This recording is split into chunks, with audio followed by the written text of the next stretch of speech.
नमस्ते, प्रणाम। बड़े को प्रणाम है, छोटे को आशीर्वाद की कामना करती हूँ। सभी भाई बहन बड़े छोटे से को राधे राधे। आज मैं एक छोटी सी कहानी कह रही हूँ, आप लोग सुने। शिव गुरु की कहानी है, माघ महीने का। आप लोग सुने और अपना आशीर्वाद अपनी बड़ी बहन को ज़रूर बनाए रखना। ज़रूर ये कहानी सुनना आप लोग, थोड़ा समय हमारे लिए निकालना। एक राजा और एक रानी रहते थे अपने देश में। उनके पास 3 बेटे थे और 1 बेटियां थी। राजा बड़े धनवान थे, तो छोटी बहू जो थी गरीब घर की थी, लेकिन वो पूजा पाठ में बहुत ज़्यादा भरोसा करती थी। तो पूजा पाठ में वो भरोसा करती थी। तो माघ महीना चालू हुआ तो वह स्नान करने लगी, तो बोली कि सासू माँ से अपने बोली, माँ मैं माघ महीना का आज मैं कहानी कह रही हूँ, आप बैठ के मेरा कहानी सुनोगी। तो सासू माँ क्या बोली, बेटी हमें समय नहीं है, अभी मुझे बाहर जाना है और बच्चे लोग को खाना बाहर खिलाना है, मैं नहीं सुन सकती हूँ बेटी। फिर छोटी बहू अपने जेठानी के पास गई, तो जेठानी से बोली, बहन आज माघ महीने का मैंने स्नान शुरू की हूँ, 1 महीने का है और मैं कहानी सुनाना चाहती हूँ, आप सुनोगी।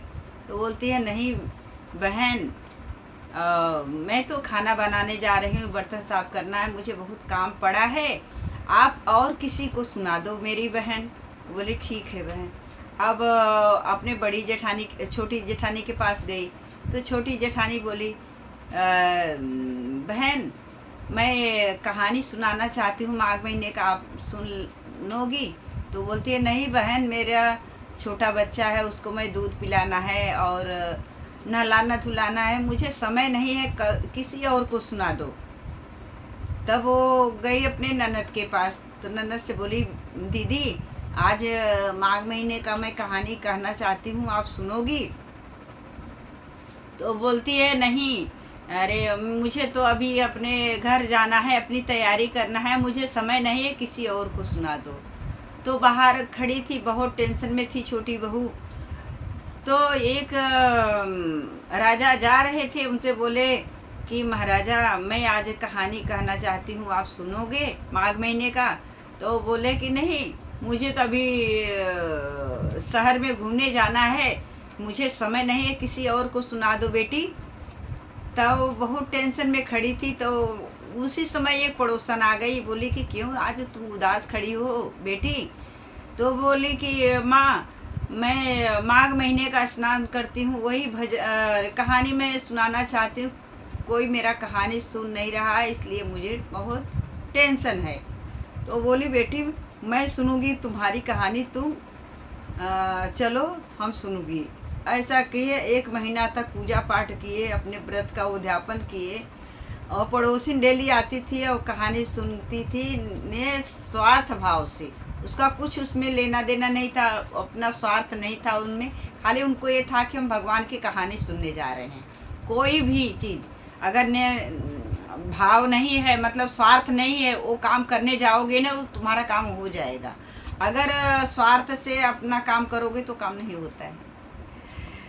तो पड़ोसिन ने स्वार्थ भाव से अपना कहानी सुनती थी और डेली जाती थी स्नान करके, और बहू के पास बैठ के अपना पूजा पाठ बहू करती थी, वो बैठ के कहानी सुनती थी। और सब प्रभु देख रहे थे, प्रभु कहते हुए सब है।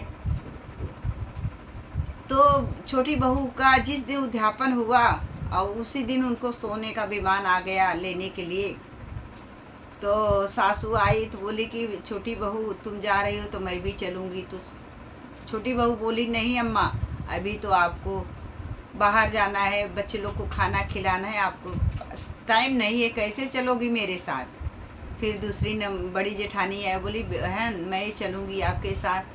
वो बोली, नहीं अभी तो आपको खाना बनाना है, बर्तन धोना है, घर का काम अभी आपके ऊपर जिम्मेदारी है, आप कैसे जा सकती हो मेरे साथ।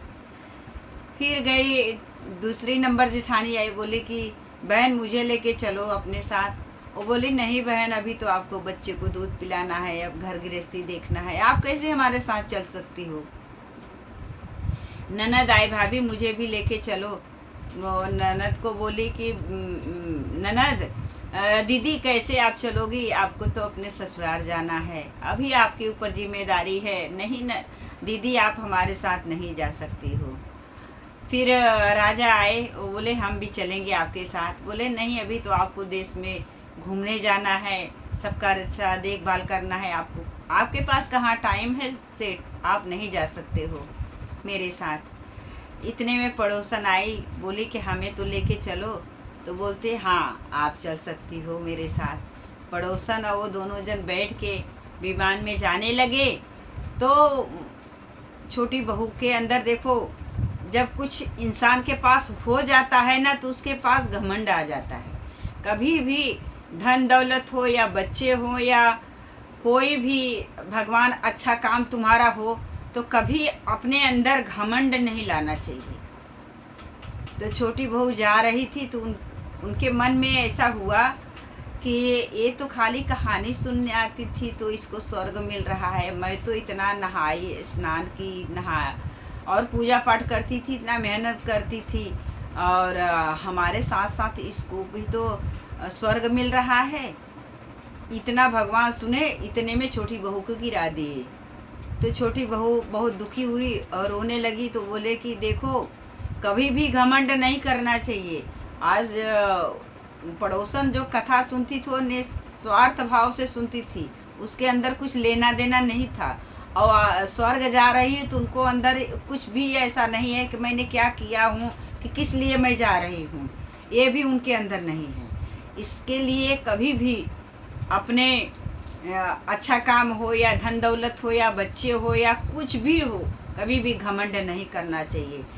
हम इंसान से तो सब दादागिरी कर लेते हैं, उनको चार बातें सुना देते हैं।